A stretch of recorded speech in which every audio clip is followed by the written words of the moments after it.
This is a presentation of Northeast Streaming Sports.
Good morning and welcome to the debate show.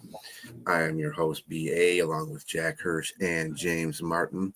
Hope you fellas are doing really good today. And we are coming off to last night's win. We're going to debate a question coming off of last night's win of Toronto beating the Dodgers. And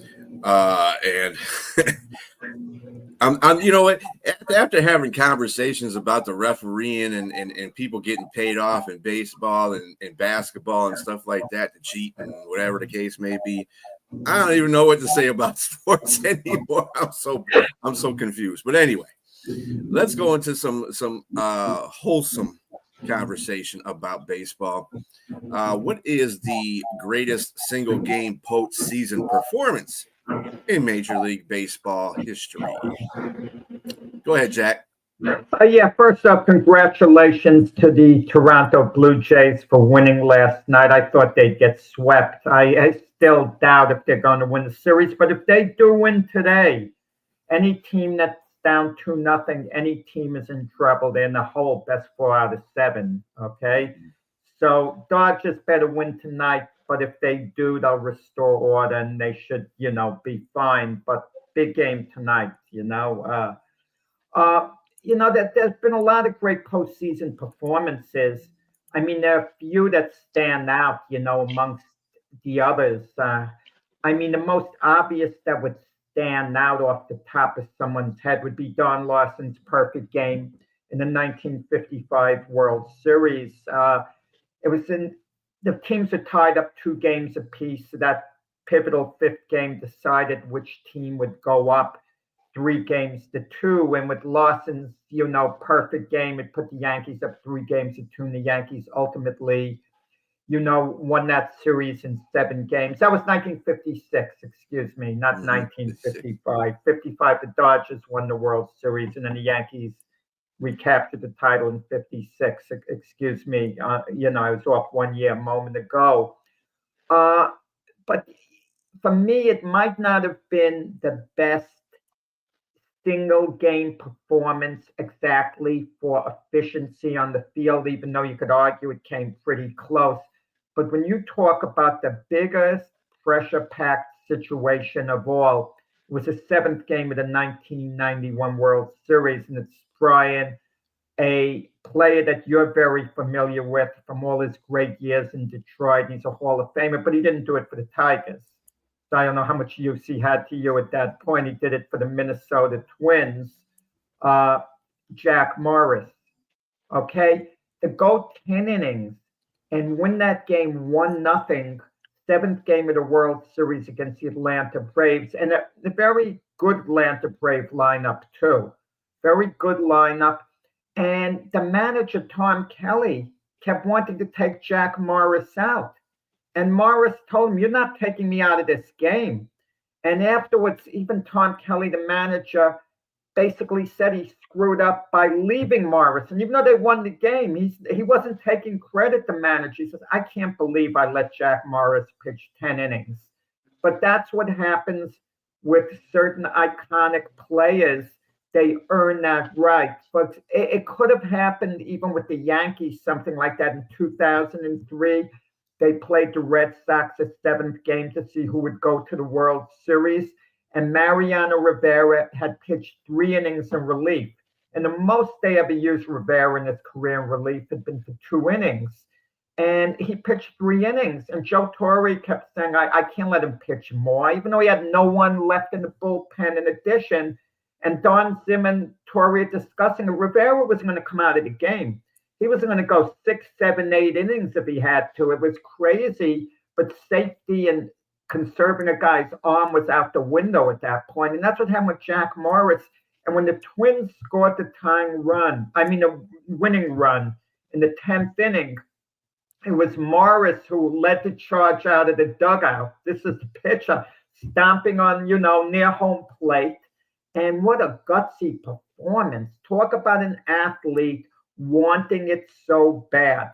No athlete ever was more of a competitor in a game than Jack Morris was for the 7th game of the 1991 World Series.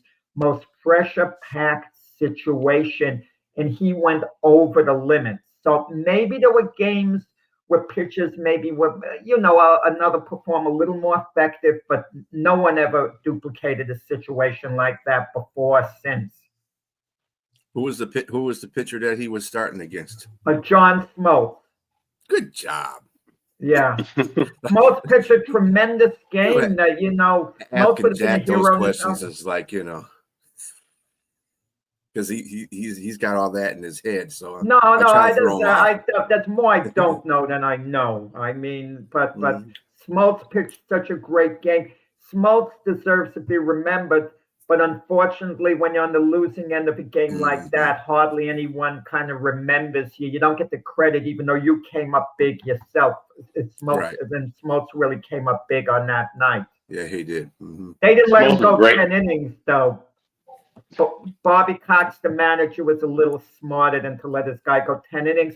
But Jack Morris wouldn't let the manager take him out of the game. It was one of these, you take me out of this game, I'm going to kill you attitude. And the manager's backing up. Whoa, this is like, one of the great pitchers I've ever been involved with. When he says it, I better listen.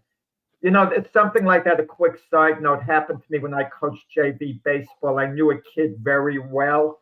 My pitch, I wanted to pinch hit from. We were down 1 run, 2 outs in the last inning. Because I had a great relationship with this kid, he was able to talk to me this way. He said, "You're not taking me out of this game." And I had that type of relationship. I said, "Okay, hit."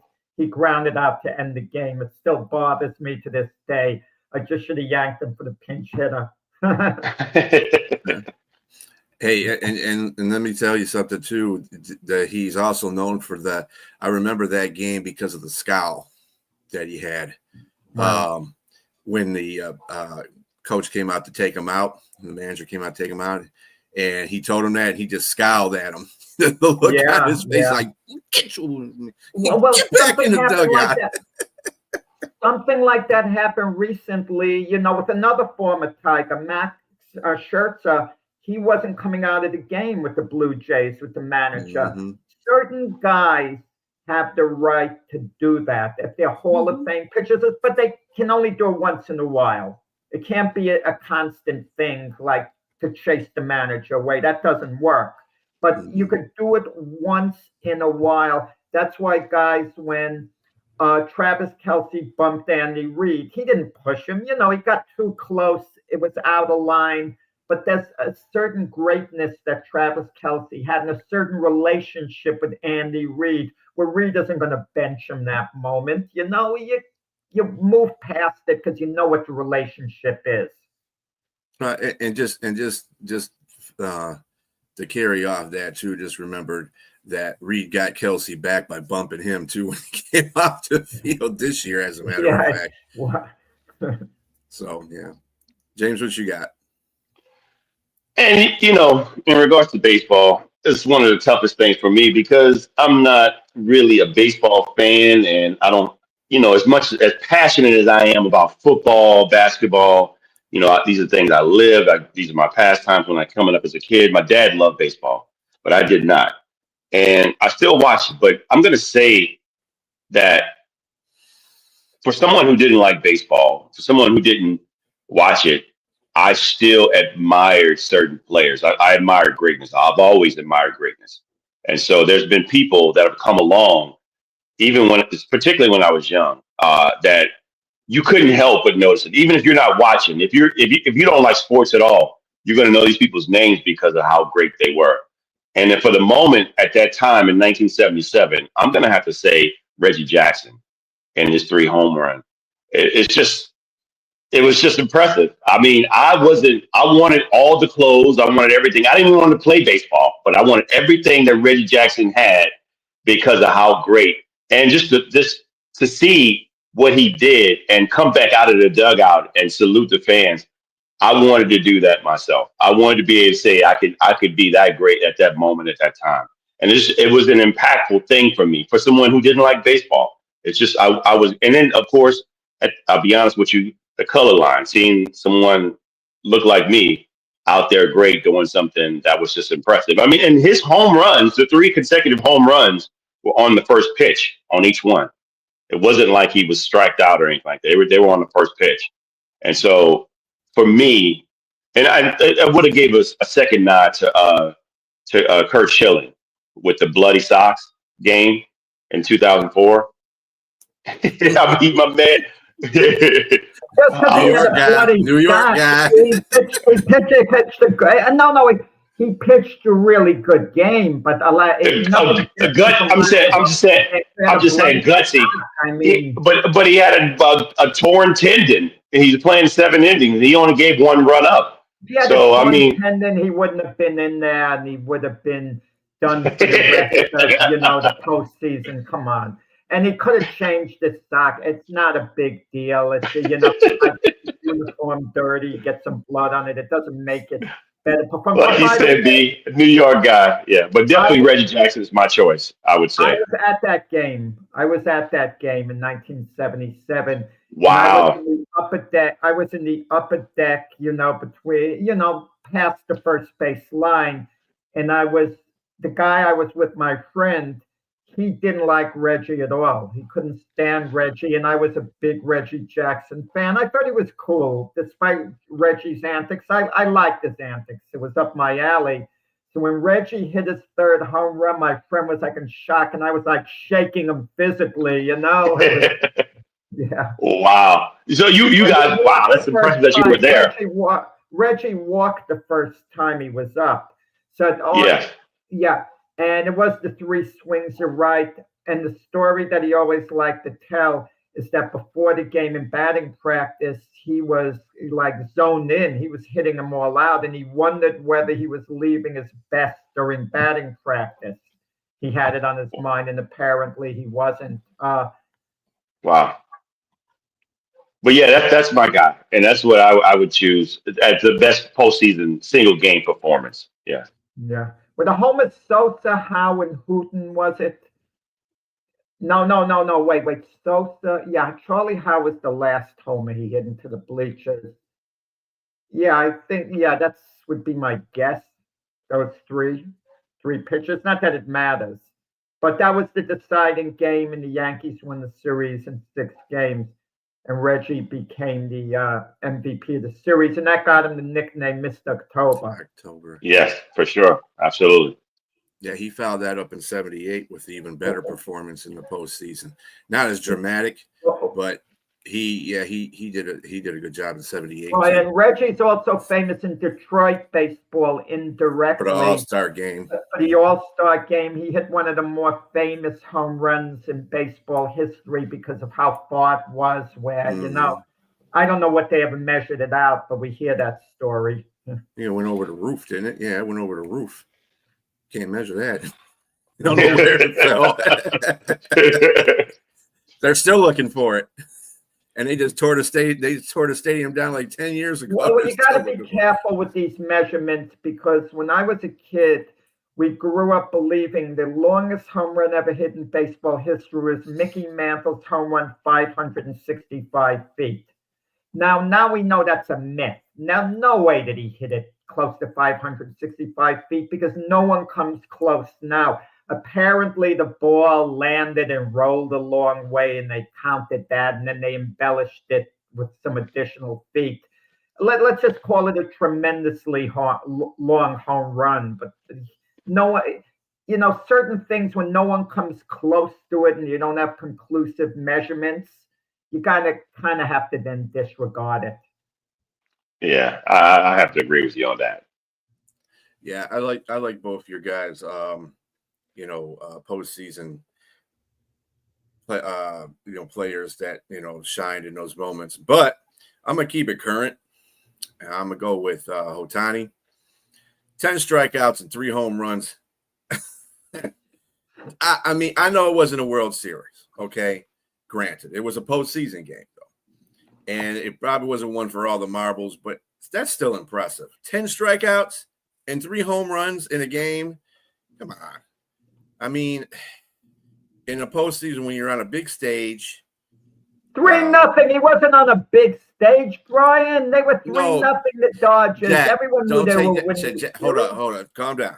First of all, he's on a big stage because it was a postseason game. It wasn't a regular season game because, not many people watch regular season games that are avid baseball fans. It was a postseason game. So, yes, he was on a big stage, regardless of what the score was. But he was on a big stage, and he did that. 10 strikeouts and 3 home runs. I like that just to keep it current.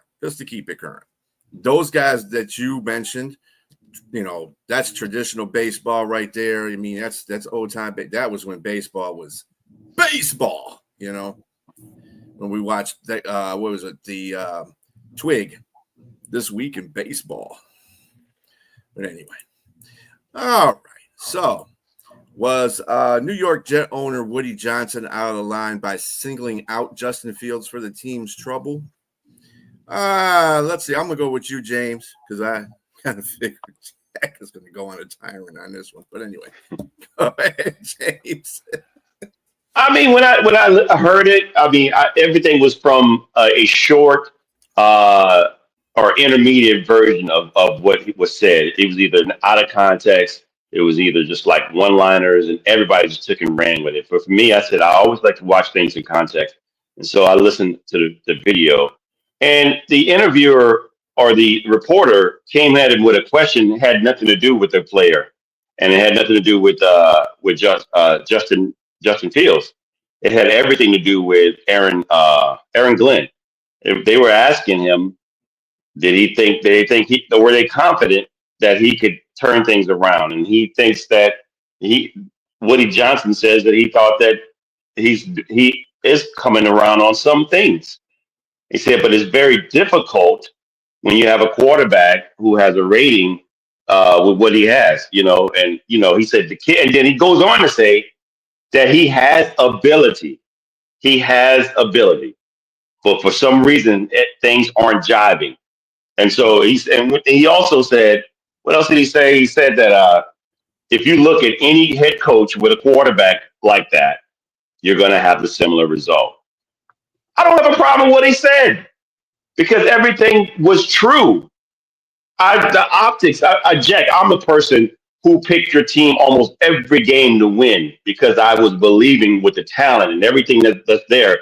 I thought that they could go ahead and win because all you have to do with a guy like him and his talent that took off for 43 yards for a touchdown and a run against the Dolphins, he's got that kind of talent.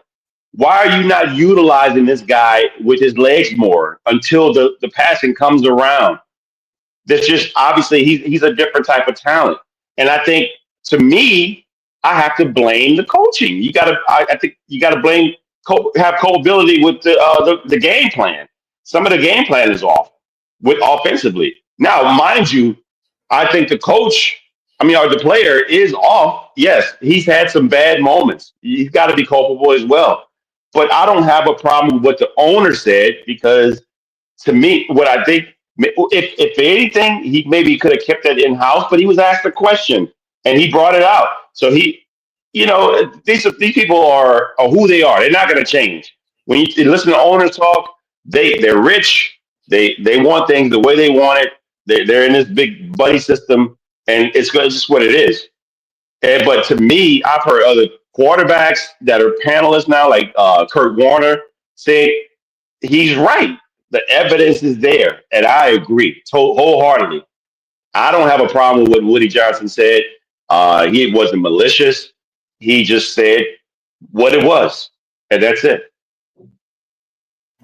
You know, guys, James, like you and Brian are going to criticize a Jerry Jones. You're going to attack a Jerry Jones.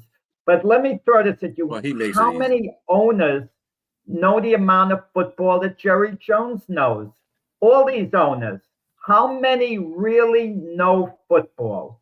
And if they don't, it's their obligation to know football. It's their obligation to get involved. They know the team, get involved to an extent.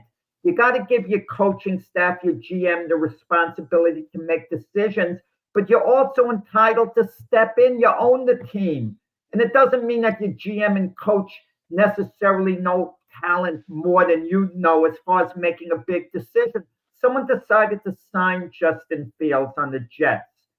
Someone wanted Justin Fields. Was it Woody Johnson? Was it, Aaron Glenn, the GM, whatever? The feeling was Aaron Glenn wanted him. Justin Fields had two other stopovers beforehand.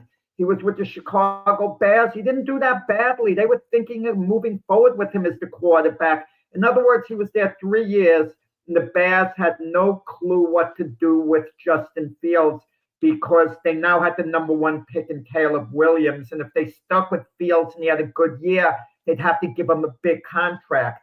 The Steelers started the year with Justin Fields. They benched him for Russell Wilson. Imagine that. And it's not that Fields messed up per se. They didn't think his upside, Tomlin didn't think his upside was that great. They thought he had a better chance of winning with Russell Wilson. And we see what Russell Wilson did before with Denver and after with the Giants. And who made that decision? That's what I want to know. If Woody Johnson was behind that decision and he really wanted Justin Fields bad enough, and then he should get criticized. We should hear about it. We see something like that playing out at Cleveland with Shedeur Sanders. Who exactly wanted Shedeur Sanders? We don't know. We kind of speculated with the owner that forced it, on the coach and the GM. And Justin Fields is making $20 million a year. I know we have a debate. We got to be at opposite ends of the spectrum, but this is too complex to be in exactly opposite ends of the spectrum. You're paying a guy $20 million a year. Isaiah Thomas, Brian's favorite, had a remark when he was handling the Knicks running operations. I got Brian with that. I love digging him with Isaiah Thomas.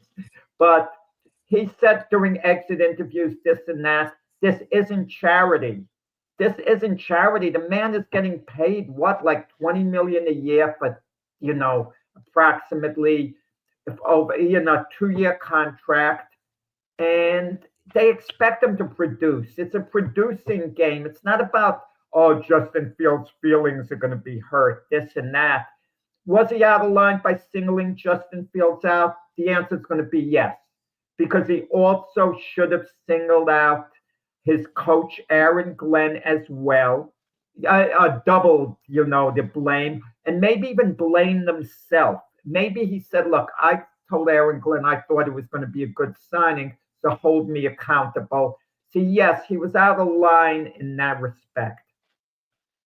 Well, he's not the GM, though. He's actually going. I mean, why can't you call a rat a rat? Why can't you call a duck a duck? I mean, it is what it is. I mean, at this juncture, you're 0 and what? Are you 0 and 6 or 0 and 7? 0 and 7, 0 and 7. But give Woody Johnson credit. He is staying behind the coach. Having the coach's back. And I want to see Aaron Glenn come back next year. Let me make my position clear. I think he's in a miserable job, but I want him back. I want him to continue. I want him to have a chance to get better. The only way I wouldn't want Aaron Glenn to come back next season if by somehow a Mike Vrabel becomes available and you have to pounce on it immediately. Someone like Sean Payton was suddenly available. Otherwise, I want Aaron Glenn back. So, I mean, in regards to this, though, I still think that Woody Johnson didn't say anything bad. He didn't. Even if he did single him out, because he brought it up. He brought it up about the quarterback. I mean, they didn't ask him about that.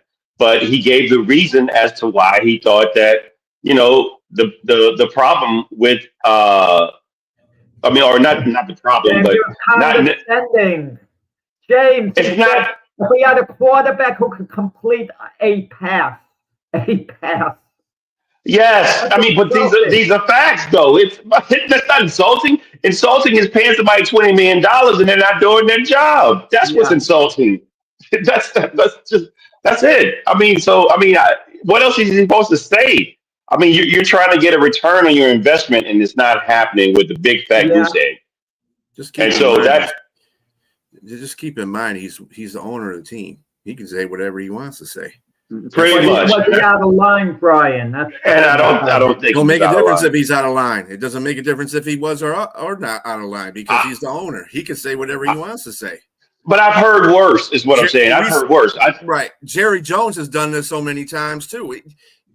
This is what I'm talking about. He's an owner. If it was the GM or if it was AG and he came off abrasive, actually, he did come off abrasive when he was asked about the quarterback situation this week.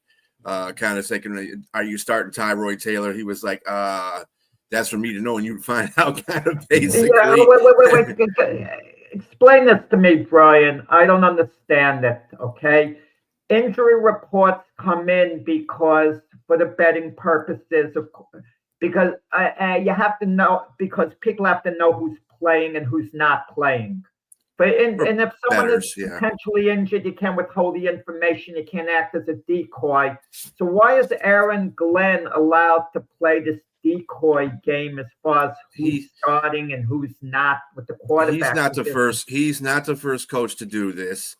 The coach for Green Bay did this when they had when Malik Willis and Jordan Love, when Jordan Love was injured. He did this because the Lions are going to play them. And, they were going back and forth with it. So, because he was asked this question too. And he said, hey, when I was a defensive coordinator for Detroit, we had that going on between Malik Willis and Jordan Love and they didn't tell us until the last minute. That stuff, that injury reports are for people who bet. They don't really necessarily have to go out there and say, they do have to, obviously, per NFL guidelines, you do have to say who's injured and who's out by a certain point of time. But as long as you keep it, you can keep it up to the day before the game and just let them know. That's why there's people that are questionable. That's why there's people that say, hey, that's why there's coaches that say, hey, this guy was a game time decision. And there's been games where there's game time decisions. So. But a question here, and this is strength likely off the exact question.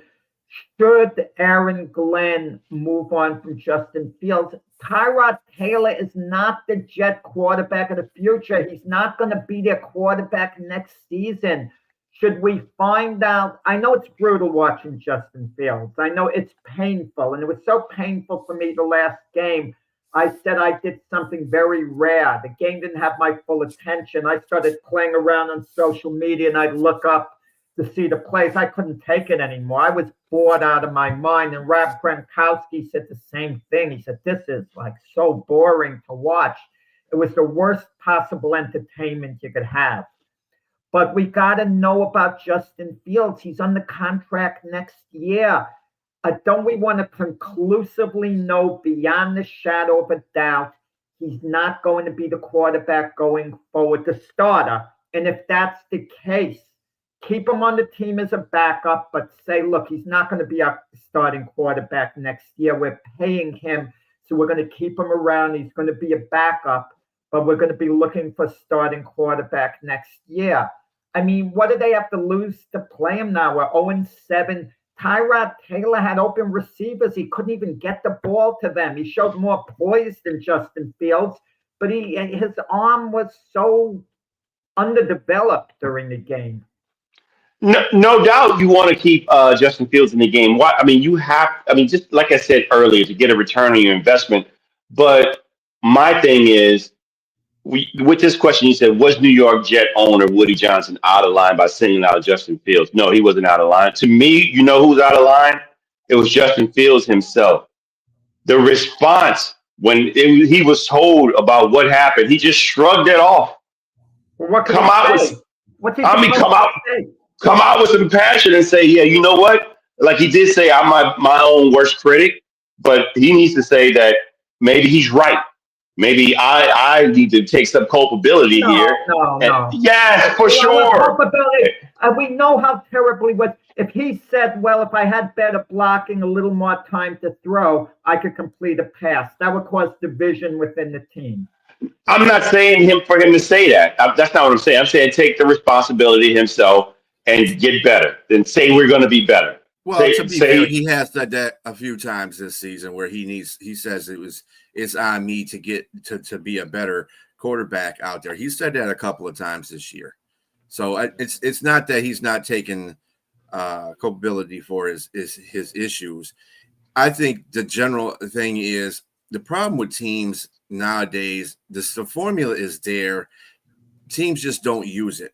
You got to build the trenches. You got to build from the inside out. And the problem with the New York Jets right now, and because of the fact that they're missing one of their key offensive guys for the rest of the season, that's not helping them either. But that offensive line is horrible. It's horrible. 9 sacks they had in one game on Justin Fields. And granted, 3 of them were probably because of Justin Fields was holding the ball too long. But that's still you still got 6 sacks that had nothing to do with Justin Fields. Basically, you got to block. And if you're giving up, I mean, what I'm seeing for the offensive line, it gets to a point in certain parts of the game where they're just giving up. well, the problem I have with that, what you're saying is you got to have a quarterback or the coach that knows how to audible and change because they can run the ball. They can run the ball. Why aren't you doing RPO? To me, you're not utilizing. Why are you having this guy in drop back situations where you know your offensive line is not able to handle that? They do better. I watched some of their games. They have better run.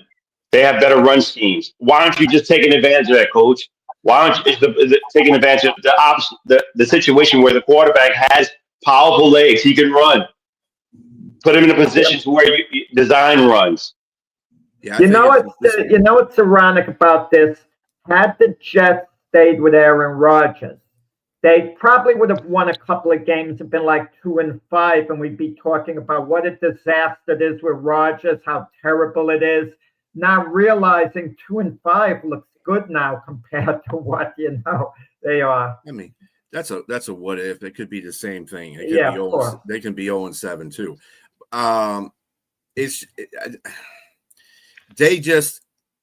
This has got to come to a point in the season where I'm kind of mimicking both what Dan Campbell did in his first season in Detroit and what AG is doing in his first season in the Jets. Now, like I said, the first season in Detroit, Dan Campbell didn't win a game until the 12th game of the season.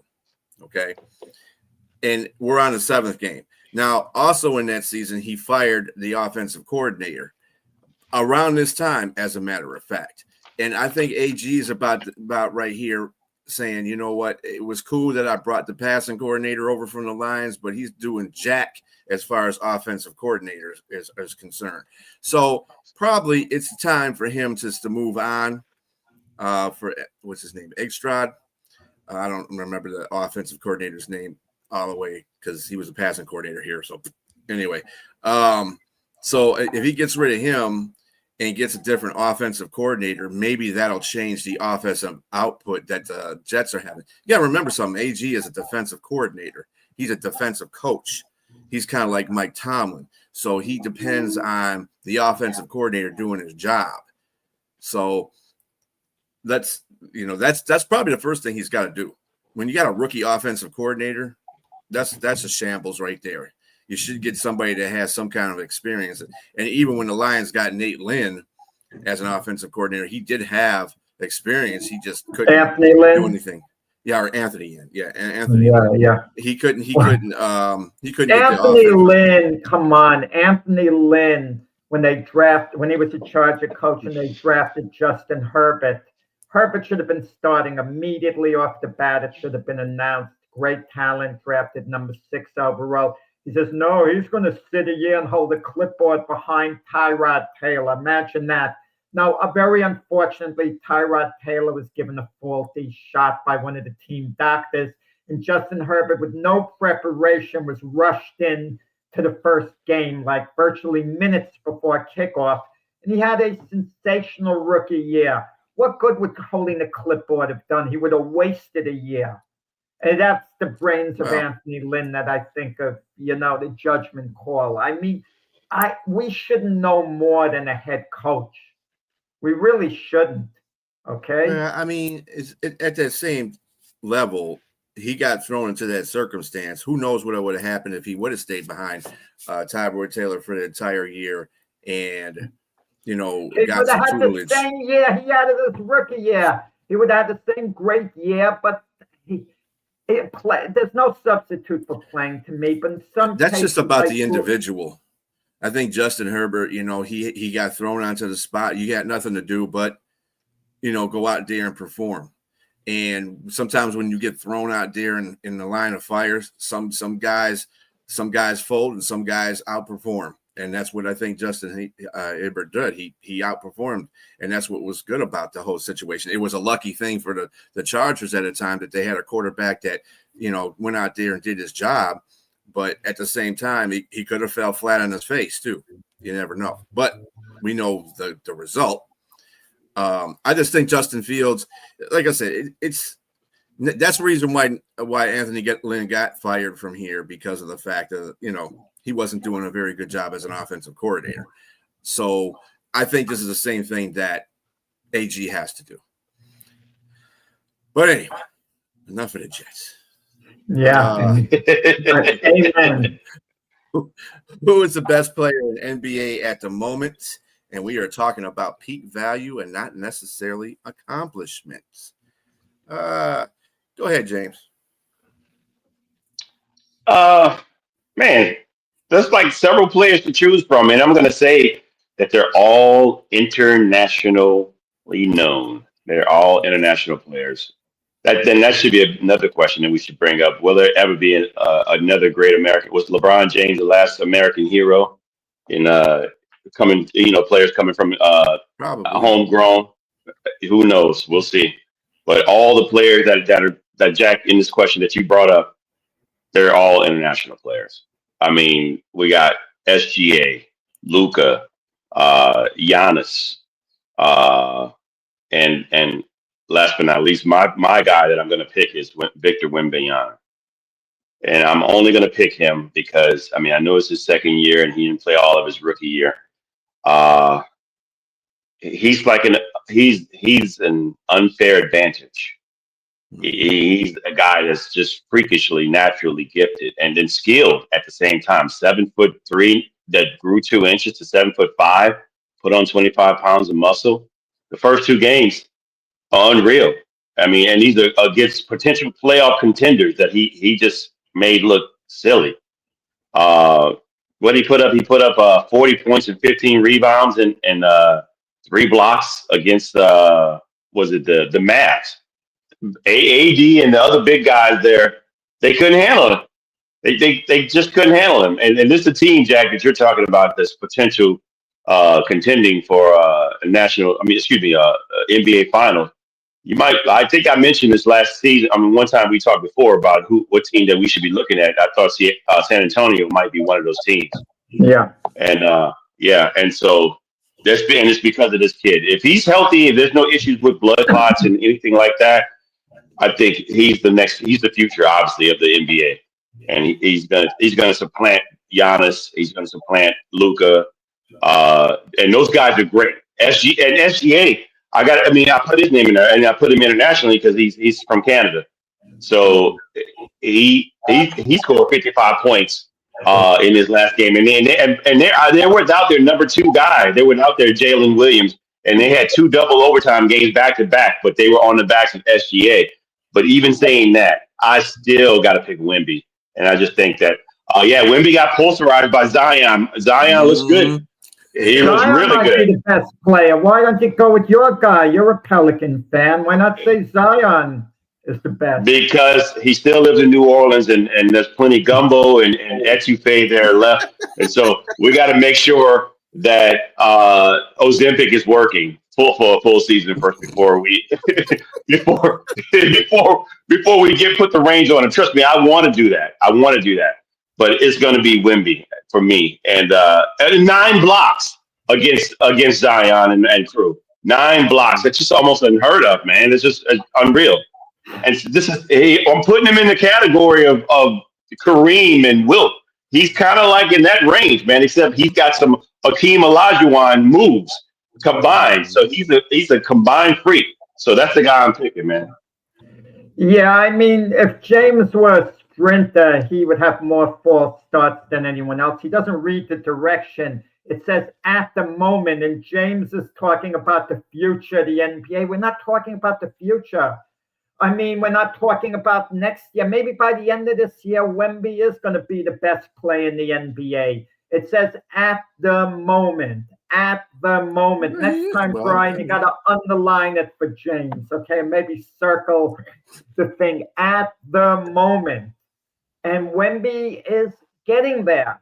And I believe he'll be there someday, but he's not quite there at the moment. He had a sensational opening night against the Mavs, and the Mavs will be good by the end of the year. I think they're serious contenders for the NBA title but by the end of the year. I know the Mavs lost to the lowly Washington Wizards, and the fans were chanting fire Nico Harrison. But fine, the Mavs could be a play-in team as long as they peak by the end of the year, and Kyrie is going to be back, and Anthony Davis is healthy, etc. They're going to be a force by the end of the year. I'm holding to that, but they're going to be struggling mightily the first half of the season. The best play in the NBA, I agree with James on this. There are several to choose from, and no one can really put down your selection over a number of guys like Jokic, Luka, but the one guy is Giannis still. I think he's got the best all-around game. He runs the court better than the other guys. He defends better than the other guys. They played OKC an exhibition at the end of right before the season began, and SGA went one-on-one with Giannis. Giannis took him to school, and SGA wanted no part of Giannis. I mean, because Giannis is better than SGA. Giannis doesn't really have anyone on that Buck team. He is the Buck team now, and they did win a championship with Giannis. Let's not forget that as well. So, you could name Luka, but his defense is a little spotty. Wemby, I agree with you, James. He'll be the best player in the NBA, and it might be before the year's out. Before the year's out, I might agree with you, okay? But at this moment, after a couple of games of the regular season, I don't think we could quite anoint him that at this moment, even though I think he will be that. I just don't think he is that at the moment. But at this moment, I think Giannis, I would give him a little edge as a better all-around player than Jokic and Luka. And notice we don't even discuss Anthony Edwards, who was supposed to be the face of the NBA. They got smoked by the Lakers last night. Yeah, I like Giannis. I like the Giannis pick. I think that 31 and 20 last night, and they're 2-0. That's 20 rebounds and 30 points is just impressive. Yeah. So yeah, I like Giannis, but to me, he just doesn't have the freaking. I mean, they call him a Greek freak for a reason, but he can't shoot the three. I mean, this kid could shoot the three, and he's 7'5", and his wingspan is just unreal. And 9 blocks in the game is just that shouldn't even be happening. I mean, don't get me wrong. Rick brought up a great point that I watched that a couple of times when Zion dunked on him. Zion gave him 27 points, and so he's if Zion can stay healthy, New Orleans is going to do well because the rookies that came off the bench gave him double digits, and so that bodes well for them. Even though they lost in overtime, they're 0-2. They got a bright future ahead of them. And everything. Joe Dumars running the organization, the Pelicans. Yeah, they look really good. I think. With that said, again, I just optically from what I see right now, I still think Wemby is I think he supplanted everybody just from where he's at. If Wemby stays healthy for his career, basically stays healthy, he might turn out to be the greatest player to ever play the game. because he could dribble, shoot, rebound, his height, his versatility. And he's 21. Exactly. If he start when he starts physically developing, getting stronger. But you mentioned the point. A big, tall kid like that who's basically lanky, can he, withstand the physical rigors of the NBA? In this NBA, of course he can. Well, can you This say this is the ninth. injury-free? This isn't Injury-free. Charles Oakley. I'm about to say this isn't Charles Oakley's NBA, where you get knocked off your, and Rick Mahorn. Those guys enforcers. There's no enforcing in the game now. And also with that said, he's put on 25 pounds of muscle, so he's bigger than he was last year. So it's an unfair advantage. It's just he's blessed. He's gifted with natural stuff, and it is like Shaq. When Shaq came into the league, that was just totally unfair for people. It just didn't make any sense for somebody that size to move the way he did and how dominant he was when he was peak Shaq. But this kid is already peak at. He can only get better. And what I've seen right now, 40 and 15 at 21 against the Mavs, that's just unreal, man. So I think right now he's the future from this point going forward, from what I see now. It's just, but I agree with you. I have to I have to defer to you with Giannis. But I would still say even SGA, he didn't have all his players, and he's 55 points and two double overtime games. Man, he's playing well as well. So that's what I got. I don't know what you got, B. Yeah, I like the Wemby one because that was going to be my guy too. SGA is close. You guys are right. There's a plethora of players out there that are, up and coming right now, and they're playing at a high level. Giannis is one of them as well. I mean, there's just that's what's good about the NBA right now as far as the players are concerned. You have a lot of players that are making big impacts. I could add Cade Cunningham today because I'm a homer. But anyway, Brunson's playing well. These are players that are leading their teams. So with that, being said, I mean, Wemby's good. Wemby's been, besides being posterized by Zion last night, and he got posterized. I think that Wemby's always, they've always talked about Wemby, analysts and everything talk about he's a freak of nature. He's one of those players that don't come around but every like 20, 30 years. So you gotta see what he does. But yeah, I'll agree with you on the Wemby one. That's unfortunate. Yeah. That's because they don't understand that stuff. But anyway, I'm gonna throw one in here real quick. To throw you guys off. Who was the better player between Barry Sanders and Walter Payton? Who would I rather have and who was the better all-around player? The better all-around player was Walter Payton. He did things, did everything well, Walter Payton. He would catch the ball out of the backfield better than Barry Sanders. He blocked better than Barry Sanders. Barry Sanders was a better running back, actually, I'd rather put the ball in Barry Sanders' hands and let him do his thing more so than even Walter Payton. I'll take either or. It's one of those things, if we had the first two picks in the draft and they were the first two who were going to go, sometimes it's okay, let the other guy go and I'll take the next guy. It doesn't matter to me. That's a type of situation. But if I had to pick between the two, not career accomplishments necessarily, but peak value, I like Barry Sanders. That's just me. But how do you make an argument against Walter Payton? I don't want to start saying, well, Barry Sanders does this and that a little better. I just feel he was a bit more of a dynamic running back. Great versus great. How you riding the fence like this? You just named all the great things that Walter Payton did, and then you're going to go pick Barry Sanders? Look, man, everything you named was correct. Who was the better player? Running back in regards to how many years he played and the stats that he put out, of course, Barry Sanders has the accolades. I mean, he's got the most negative yards out of any running back ever, because probably due to his offensive line play and the way the style that he ran, he did more lateral movement than anything. To jerk people out of their shoes and snap ACLs. Rod Woodson. Uh, so I mean, if you remember that, he shook Rod Woodson out of an ACL. Yes.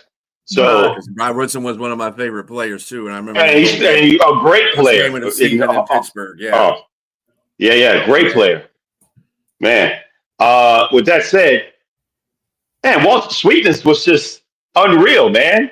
Like you said, he threw he's the guy that thrown the most touchdown passes by any running back, and then they weren't just wobblers; they were dimes. He threw some really nice passes. He was skilled, man. This is the guy that ran that ugly, nasty hill in his backyard, to make sure he was in great shape. This guy was just a monster, man. I've seen some of those runs. It wasn't like Barry Sanders where he was just elusive. This guy would take on. He was 5'10" and maybe like 210 or something like that, and he would take on some of the biggest guys and just bowl over them, man. It was just ridiculous. Just like Megatron. Well, let me put Brian in the spot. Brian, okay, big Lion booster fan. Brian's very knowledgeable. Let's say he was the GM of the Lions, and they were both the same age, 22 years old. And Sanders is on the Lions, and the Bears are willing to trade even up. Sanders goes to Chicago. The Lions get Walter Payton. Do you make the deal? I guess from Chicago wouldn't make the deal. They would stand pat. Of course. But the Lions would stand pat too, I'm sure. Yeah, I wouldn't be mad at that. I mean, Barry Sanders is one of the few players that had such a great college career. And he was living in the shadow of Thurman Thomas, too. You got to remember that. And his last year in college was still one of the best ever in college football. And a lot of those records still haven't been broken yet. So ridiculous. If you're looking at that compared to what Walter Payton did at college, and you're making a decision based off that, I'm still taking Barry Sanders because he had a better prolific college career than Walter Payton did. And there's got to be a caveat there. Walter Payton didn't play at a Power 5 school, nor was he exposed to the media to say that this guy could be a Heisman Trophy player.